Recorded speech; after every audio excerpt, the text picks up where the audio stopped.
Hello everyone, welcome to Family Home Evening. A few months ago, I was called to teach primary with my wife. I've had a wide variety of callings in my life, but none of them daunted me the way the CTR 5 class did. We all know that no calling in the church is supposed to be higher or lower than any other, but somehow we still kind of think of it that way, or at least I used to. At the higher end, we have the bishopric and the presidencies of the Relief Society and the Elders Quorum, and at the lower end, we have primary. So here I was in what I thought should be one of the simplest, most basic callings you could have, and I had no idea how to do it. I wanted to do it right, but I hadn't even seen anyone do singing time since I was 11. I had no idea how to be a part of that. How do you teach the gospel to a gaggle of children who can't go more than 10 seconds without telling you things like, they can see in the dark because they have blue eyes? Fortunately, my wife used to be an elementary school teacher, so she was able to take the lead at the start, and she helped ease me into it. And now I honestly wish all of church could be primary. It's just the best. Even if they someday release me from teaching, I might try to keep going anyway. Just pretend that my daughter needs me to be with her or something. But really, it's for me.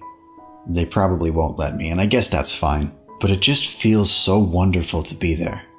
Not just because of the games and singing and lighthearted attitude and not having to endure that awkward silence when the gospel doctrine teacher asks a question and nobody wants to raise their hand, but it is just so refreshing to get to spend an hour in the midst of some of the most Christ-like people I know.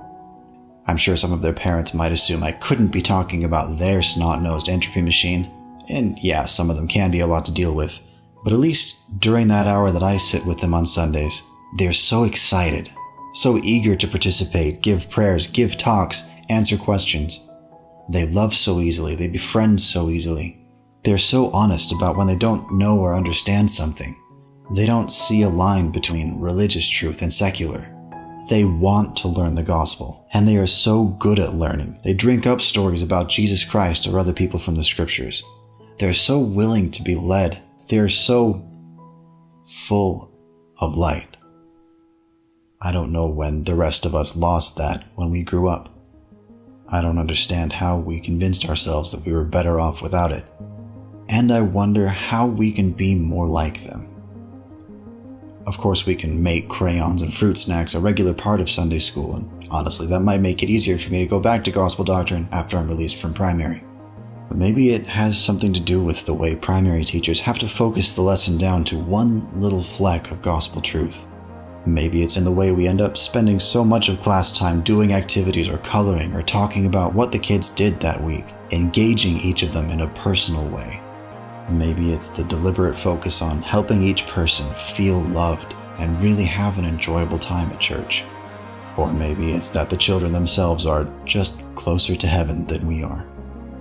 Kind of makes sense then why Jesus said, "Whosoever therefore shall humble himself as this little child, the same is greatest in the kingdom of heaven."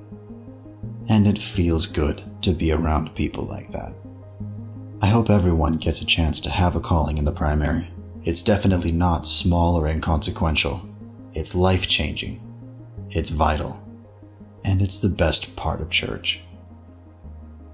Thanks for joining me for Family Home Evening.